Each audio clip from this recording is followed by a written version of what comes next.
everyone, I'm Prowse-Bishop and this is the Virtual Business Show. In our previous episode, we talked about the effects of social media and how we can really damage our online reputation by the way we behave in the online spaces as it relates to our potential clients or our clients. In this episode, we'll cover dealing with our colleagues in those online spaces and how that might affect our online reputation. Social media might be great for expanding your reach to potential clients, and you want to be mindful of what you're putting out there to that audience. But if you're connecting primarily with VAs on Google Groups or Facebook groups, why would you be constantly bombarding them with videos and blog posts about the industry or your latest ebook on working with a VA? We know about that because we're in it. Instead, you should be using your time there to answer questions, ask questions, engage. It's just as important, perhaps even more so, because your colleagues can become your raving fans. I'm not saying don't post links to your blog posts, ebooks, or other offerings, but if it's all you do on a regular basis, it gets boring real quick. And seriously, it ends up that every time you appear in a news feed, your colleagues are going, "Oh, what now?" Google Plus groups are almost exclusively self-promotion these days. Post after post after post in VA groups there are nothing more than look what I did or what I can do. There have been posts even which are a little more sneaky. So they'll be posts that appear to be engaging by asking a question.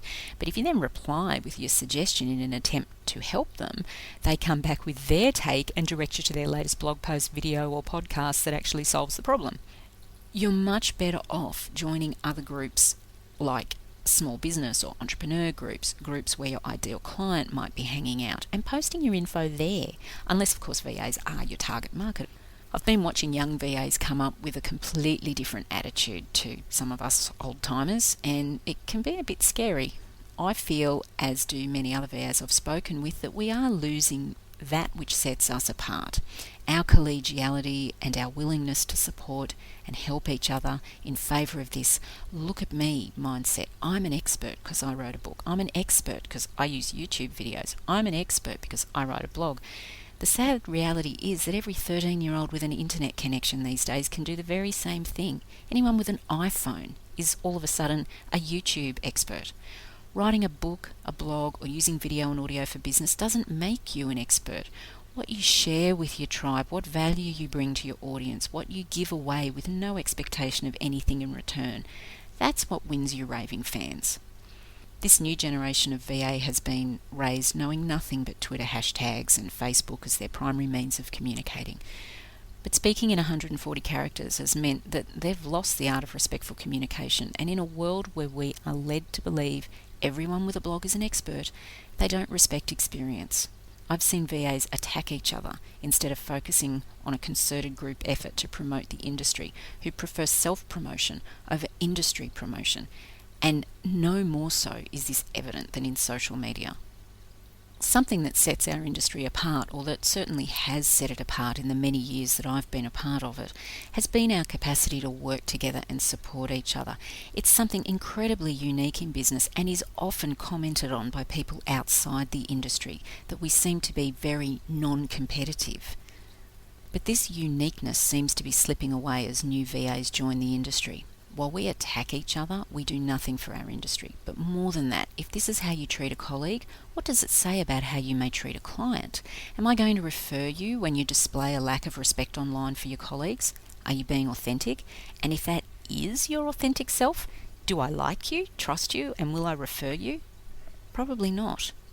If I don't know who you are personally, and you attack something I post, I'm going to look you up in the same way that potential clients will be Googling you. I'm going to want to know who you are and who you think you are. If I assume that you're being authentic online, what does that tell me about you as a person? Do I want to send clients to you? If I do and they have a bad experience, that reflects on me and can potentially damage my own brand and reputation with them. You also have to be careful because people with a more resilient or long-standing personal brand, who have been online for many years, who have a loyal following of clients, potential clients and colleagues, are also watching your behaviour in these spaces, and it's not doing you any favours. So remembering that people do business with those they know, like and trust mantra. If you attack someone with a strong personal brand, you're killing your own online reputation with the people following the person you're attacking, because they don't know you, but they know, like and trust the person you've just attacked. So their support will be for them, not you. That's just human nature. Facebook and Google Plus have removed the anonymity for the armchair critics since your name goes with your posts. This was actually one of the features that differentiated Facebook from MySpace and other social networks at the time it began. You had to use a proper name to register. What you say online stays online in a public forum, and it's searchable if you haven't set your security up. I've seen knee-jerk reactions to articles, particularly about offshore providers, that include not only the VA's name but often a link to their site. Am I going to use you if you're railing against someone else's post? They have a right to their opinion. Am I going to refer you if I see you online having a go at a colleague because their opinion is different from yours? So the question then is, how do you avoid the pitfalls? Remember one thing, social media is about engagement. That means having conversations, responding to tweets and posts, keeping an eye on what's happening on your pages and profiles. This is especially important in Australia, where court decisions have ruled that page owners are responsible and, more importantly, liable for comments that are being made by users on their page. So here are some tips that you might like for guidelines, I guess, for avoiding those pitfalls. First up, favour engagement over self-promotion on your profile. Use your site or blog to hammer home your message, not social media exclusively. Second, be mindful of the energy you bring to the conversations you are having. Social media has unfortunately bred this generation of armchair critics who will say things online they would never dream of saying to your face. Here you've got two choices, to escalate negatively or positively. If you snap back, which is negative, in an attempt to defend your position, that energy is likely to come right back at you and may increase it. It takes a big person to ignore the retorts and let things calm down. Be aware of this energy that you add or take from your online interactions.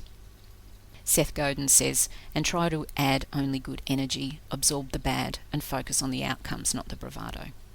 Third, if you're using social media to sell, you're doomed to fail. You want your connections to follow up with you, not be hammered every time they open their news feed about how great you are or what else you're trying to sell them. Fourth, always be your authentic self online.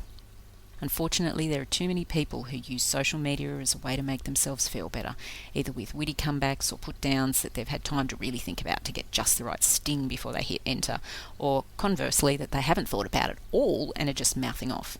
Or they'll use their online connections to fish for compliments in an attempt to justify behaviour they would never ordinarily do face-to-face. Don't be one of them. Number 5, don't be overconfident in yourself either. We hear a lot of VAs talking online about what they're worth, and often this can be quite overinflated. I'm not saying don't be confident in yourself and your offering, but in a digital age where everyone's an author, blogger, critic and expert, you need to be able to back up your confidence with substance. Act the part, but be real. With a massive increase in online networks and groups, it's important to remember to feed the network first, as Seth Godin has said. You don't join these groups for what you can get out of them, at least you shouldn't, but because you share something in common with the members of the tribe. That means acting like a community, helping, giving, not simply taking all the time or using a megaphone to beat everyone else over the head with how great you are and what an expert you are and so on. The tribe will very quickly vote you off the island. Next, remember it's easy to conflict with people online. We see many examples of people recommending virtual services in offshore locations, for example, and VAs getting all bent out of shape about it and posting comments including links to their own sites that not only tear strips off the author but tell them they're wrong.